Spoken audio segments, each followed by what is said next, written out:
Good morning, everybody. Welcome back. Third installment of Scott Selections here for Thursday, May 11th. For again, today's play of the day. Quick recap of what happened yesterday. We had a loss in basketball at the Heat +4 at -110 on Fox Bet. Heat hung around. In fact, they got off to a very good start as the Heat led by 10 after a quarter.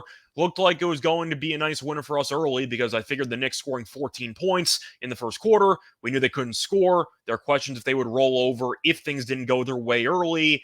And then the Knicks scored 98 points in the final three quarters as they won the game by 9. Heat hung around. I believe they trailed by 3 with about 3 minutes to go, but the Knicks went on a run there to end the game. And on top of that, the Knicks did attempt 40 free throws in comparison to Miami's 19. So the Knicks got to the foul line a lot. They scored a bunch of points in the final three quarters, and the Heat hung around, but not enough as they lost the game. In hindsight, should have taken the Warriors. But anyway, time to transition over to Thursday's action. Going to look at a hockey game between the Devils and the Hurricanes, taking place at around 7 p.m. Eastern Time. And for this game, I'm going to take the home team in this one. I'm going to take the Hurricanes on the money line at -125 on DraftKings. Time recording of 2 a.m.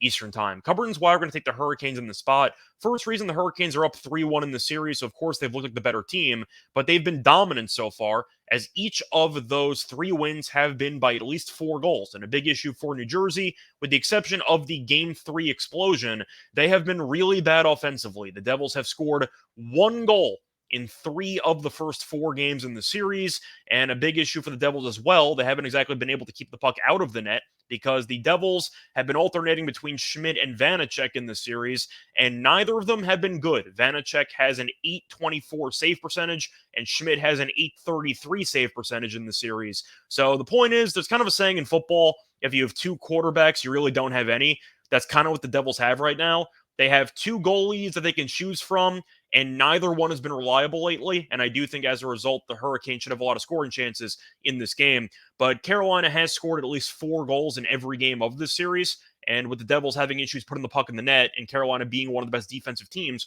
all season long, I do think the Devils might have a decent chance of ending their season tonight with a lackluster performance. But to go through the regular season numbers for the Hurricanes at home, the Hurricanes won 28 of their 41 home games of the regular season. And so far in the postseason, they have won 4 of their first 5 playoff home games. So the Hurricanes this season in total have won 33 of their 46 home games. So they have been one of the best home teams in the entire league.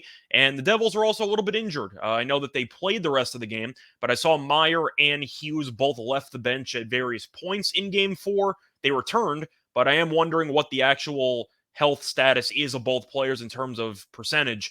I'm assuming Meyer's probably closer to like 60 or 70 because he's been on the injury report all series long.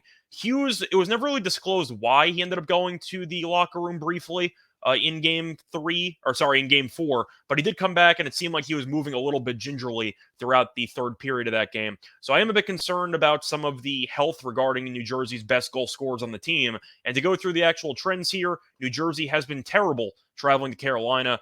The Devils are 1-6 straight up in the last 7 meetings in Carolina, but you have a Devils team that once again has had an issue scoring in the series. They also can't really keep the puck out of the net. Carolina's at home. They got a shot to ice the series to end the series, and they have won each of their 3 games in the series by 4+ goals. It really does feel like these teams aren't close to each other. The Devils' defense and their offense have fallen off a cliff, and I do think as a result, the Hurricanes should be able to get the job done within these 60 minutes, but I'll play it safe and I'll take them to win in general. So the play that once again here for Thursday, May 11th is going to be on the Hurricanes money line in game 5 at -125 on DraftKings. Bye, everyone.